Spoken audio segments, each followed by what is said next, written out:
নমস্কাৰ বন্ধু বান্ধৱীসকল, পুনৰ স্বাগতম তাপস হোমমেড ৰেচিপি চেনেলটিলৈ। আজি মই আপোনালোকৰ ওচৰলৈ লৈ আহিছোঁ গুজৰাটী স্পেচিয়েল খমন ঢোকলা ৰেচিপি। খমন ঢোকলা আমি বহুতে খাই পাইছোঁ আৰু যোনে যোনে নাই খোৱা আজি এই ৰেচিপিটো চোৱাৰ পাছত আপোনালোকে হয়তো ঘৰত নিশ্চয় বনাই চাব। তেন্তে বলক বেছি দেৰি নকৰি আৰম্ভ কৰোঁ আজি মোৰ এই ঢোকলা ৰেচিপি। আমাক প্লেন দৈ লাগিব। ডাঙৰ কাপেৰে একাপ প্লেন দৈ লৈছোঁ আৰু ভালদৰে এইখিনি ফেটি ল'ম।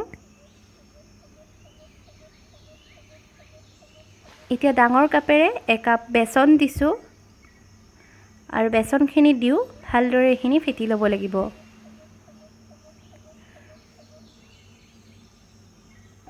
এতিয়া আমি গৰম পানী দি এইখিনি ফেটি ল'ম আৰু মন কৰিব যাতে বেসনৰ গোটাবোৰ থাকি নাযায়, ভালদৰে এইখিনি মিহলি হ'ব লাগিব।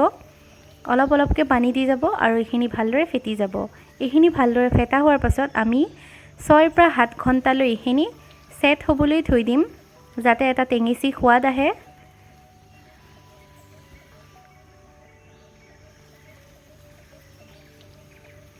ছয় 7 ঘণ্টাৰ কাৰণে ৰাখি থম। এইখিনি 6-7 ঘণ্টা হৈ গৈছে আৰু চাওক এইখিনি ভিতৰ আমাৰ অলপমান ডাঠ হৈ আহিছে আৰু ওপৰত ফেন উঠাৰ নিচিনা হৈছে। এতিয়া আমি ইয়াতে আদাৰ বটা দি দিম আৰু হিং 1 চিকুটৰ জোখত দি দিছোঁ, বা হিংটো আপোনালোকে নিদিলেও হয়, এইটো অপশ্যনেল। আৰু এইখিনি ফেটি ল'ব ভালদৰে। এতিয়া ইয়াতে মই আধা চামুচ হালধি দিছোঁ আৰু নিমখ আপোনালোকৰ সোৱাদ অনুযায়ী দিব আৰু এইখিনি ভালদৰে মিহলি কৰি ল'ব।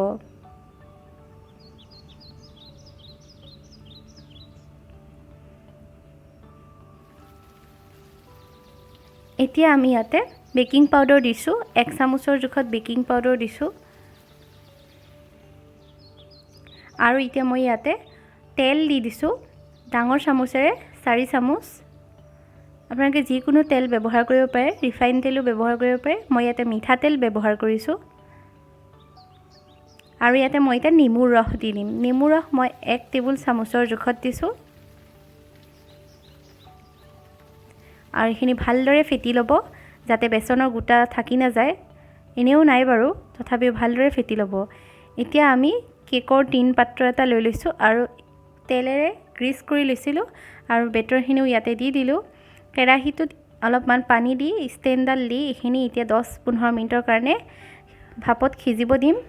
আৰু অন্য এটা পাত্ৰত মই খোৱা তেল লৈছোঁ, সৰিয়হ লৈছোঁ, বগা সৰিয়হ, কেঁচা জলকীয়া 4-5টামান কাটি দিছোঁ এনেকৈ, আৰু নৰসিংহৰ পাত দি এইখিনি ফুৰণ মাৰি ল'ম, অলপমান ফুটাই ল'ম সৰিয়হখিনি। 10 মিনিট হৈ গৈছে, আমি অলপমান চেক কৰি ল'ম এইখিনি সিজিছে নাই। মই ফুটা কৰি চাই লৈছোঁ ষ্টিকৰ সহায়ত, অলপ অলপ বাকী আছে। মই আকৌ 5 মিনিটৰ পাছত চেক কৰি চাইছোঁ, আমাৰ এইখিনি ভালদৰে সিজি গ'ল। মোৰ ঢোকলাটো হওঁতে 15 মিনিট সময় লাগিছে।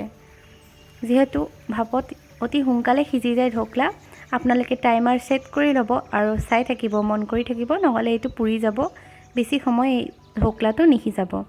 এতিয়া আমি এয়া যে বনাই থৈছিলোঁ সৰিয়হৰ এইটো ইয়াতে দি দিছোঁ ওপৰত, বা আপোনালোকে ইয়াৰ জেগাত নাৰিকলৰ ৰুকি পেলাইও নাৰিকলো দিব পাৰে। এনেকৈ মই ইয়াতে গ্ৰীণ চাটনিৰ লগত পৰিৱেশন কৰিছোঁ। আপোনালোকে নাৰিকলৰ চাটনিৰ লগতো পৰিৱেশন কৰিব পাৰে বা বাদামৰ চাটনিৰ লগতো পৰিৱেশন কৰিব পাৰে। বিৰাটেই সোৱাদৰ হৈছিল আৰু স্পঞ্জি হৈছিল। আজি মই বনোৱা খমন ঢোকলা ৰেচিপিটো আপোনালোকে কেনেকুৱা পালে কমেণ্টৰ জৰিয়তে মোক জনাব। ভাল লাগিলে লাইক কৰি দিব, ফ্ৰেণ্ডছ ফেমিলিৰ লগত শ্বেয়াৰ কৰিব, আৰু যদি মোৰ চেনেলটো আপোনালোকে নতুনকৈ আহিছে তেন্তে ছাবস্ক্ৰাইব কৰি দিব, কাষতে থকা বেল আইকনটো দবাই দিব। আৰু আজি ইমানতে সামৰিছোঁ, তেন্তে আকৌ লগ পাম এটা নতুন ৰেচিপিৰ সৈতে। Bye bye.